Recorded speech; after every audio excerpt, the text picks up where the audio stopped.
కృష్ణాష్టమి రోజున కృష్ణుడికి ఎంతో ఇష్టమైన వెన్నతో వెన్న ఉండలు ఈజీగా ఎలా చేసుకోవాలో చూద్దామండి.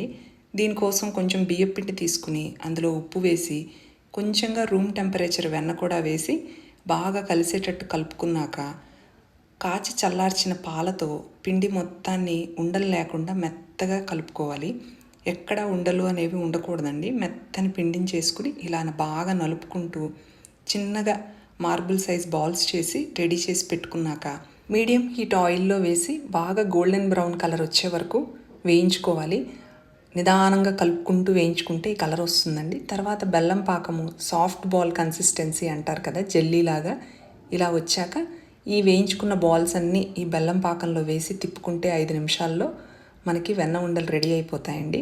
ఫుల్ రెసిపీ కోసం నా ఛానల్ని విజిట్ చేయండి. మీకు ఈ వీడియో నచ్చినట్లయితే లైక్ చేయండి, షేర్ చేయండి, సబ్స్క్రైబ్ చేసుకోండి. Thank you.